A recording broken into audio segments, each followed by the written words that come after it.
결혼을 하면 부부 사이에는 비밀이 없어야 한다고 믿었습니다. 하지만 저는 결혼한 지 1년이 지나서야 남편이 저에게 가장 중요한 사실 하나를 숨기고 있었다는 걸 알게 됐습니다. 오늘 이야기를 들으시면서 여러분이라면 어떤 선택을 하셨을지 함께 생각해 보셨으면 좋겠습니다. 저와 남편은 결혼한 지 이제 막 1년이 된 평범한 맞벌이 부부였습니다. 둘 다 직장에 다니며 각자 생활비를 부담했고 큰 사치는 하지 않았지만 부족함 없이 살고 있다고 생각했습니다. 그런데 이상한 점이 하나 있었습니다. 남편은 월급날만 되면 늘 통장 잔액이 얼마 없었습니다. 처음에는 대출이 있는 줄 알았습니다. 하지만 아니었습니다. 카드값도 많지 않았고 술도 거의 마시지 않았습니다. 취미도 없었습니다. 오히려 저보다 돈을 더 아끼는 사람이었습니다. 그런데도 통장에는 항상 돈이 없었습니다. 월급 들어왔는데 벌써 다 썼어? 가볍게 물어봤지만 남편은 웃으며 대답했습니다. 이것저것 나갈 게 좀 있었어. 그 말이 이상하게 마음에 걸렸습니다. 그렇게 몇 달이 지났습니다. 어느 날 남편이 샤워를 하는 동안 휴대폰으로 은행 알림이 떴습니다. 평소 같으면 보지 않았겠지만 화면에 적힌 문장이 제 눈을 멈추게 했습니다. 급여 입금 완료. 그런데 계좌번호가 제가 알고 있던 남편 계좌가 아니었습니다. 처음 보는 계좌였습니다.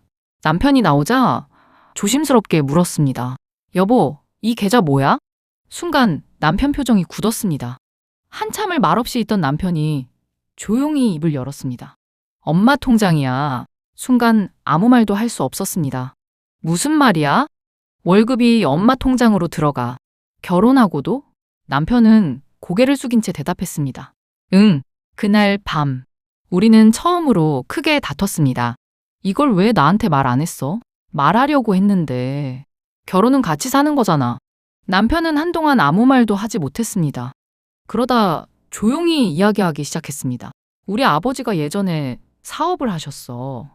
그때 보증 문제로 큰 빚이 생겼고 몇 년 동안 가족들이 정말 힘들었어. 혹시라도 내 계좌까지 문제가 생길까봐 그때부터 엄마 통장으로 월급을 받기 시작했어. 저도 그 이야기를 듣고는 쉽게 화를 낼 수만은 없었습니다. 하지만 한 가지는 이해되지 않았습니다. 그럼 지금은? 지금도 계속 그렇게 하고 있어. 며칠 동안 마음이 편하지 않았습니다. 결국 남편과 함께 시댁을 찾아갔습니다. 시어머니도 더는 숨길 생각이 없으셨는지 조용히 통장 하나를 꺼내셨습니다. 이거 한번 봐. 통장을 넘겨보는데 이상한 점이 보였습니다. 남편 월급은 매달 꼬박꼬박 들어와 있었습니다. 그런데 거의 그대로 남아 있었습니다. 생활비 몇십만 원 정도만 빠져 있었고 나머지는 모두 적금으로 옮겨져 있었습니다. 저는 순간 말을 잃었습니다. 이게 뭐예요? 시어머니는 담담하게 말씀하셨습니다. 생활비 조금만 쓰고 다 모아뒀다.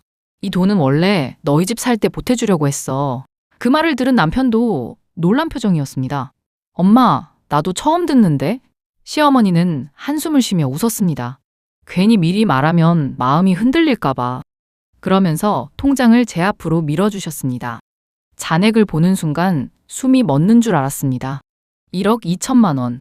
몇 년 동안 모은 돈이었습니다. 순간 복잡한 감정이 밀려왔습니다. 고맙다는 생각도 들었습니다. 하지만 한편으로는 서운했습니다. 조금만 일찍 이야기해 주셨다면, 조금만 저를 믿어주셨다면 이렇게까지 오해하지는 않았을 텐데 말입니다. 집으로 돌아오는 길, 남편이 조용히 제 손을 잡았습니다. 미안해. 저는 한참을 생각하다가 말했습니다. 어머니를 원망하는 건 아니야. 하지만 이제부터는 우리 일은 우리 둘이 함께 결정했으면 좋겠어. 남편은 말없이 고개를 끄덕였습니다. 그날 이후 월급은 우리 부부 공동명의 계좌로 들어오기 시작했습니다. 그리고 시어머니는 더 이상 우리 경제에 관여하지 않으셨습니다. 대신 가끔 오시면 이렇게 말씀하십니다. 돈보다 더 중요한 건 부부가 서로 믿는 거야. 그 말을 들을 때마다 저는 아직도 생각합니다. 좋은 의도도 상대가 모르면 상처가 될 수 있다는 걸. 마무리. 사람마다 가족을 지키는 방식은 다릅니다. 하지만 아무리 좋은 의도라도 배우자와의 신뢰보다 앞설 수는 없을지도 모릅니다. 여러분의 생각은 어떠신가요? 시어머니는 아들을 위해 돈을 모아준 것이었습니다. 하지만 그 과정에서 며느리에게는 아무런 설명도 하지 않았습니다. 여러분이라면 시어머니를 이해하시겠습니까? 아니면 좋은 의도였더라도 배우자에게는 반드시 미리 말했어야 한다고 생각하시나요? 여러분의 생각을 댓글로 들려주세요. 오늘 이야기가 재미있으셨다면 좋아요와 구독 부탁드립니다.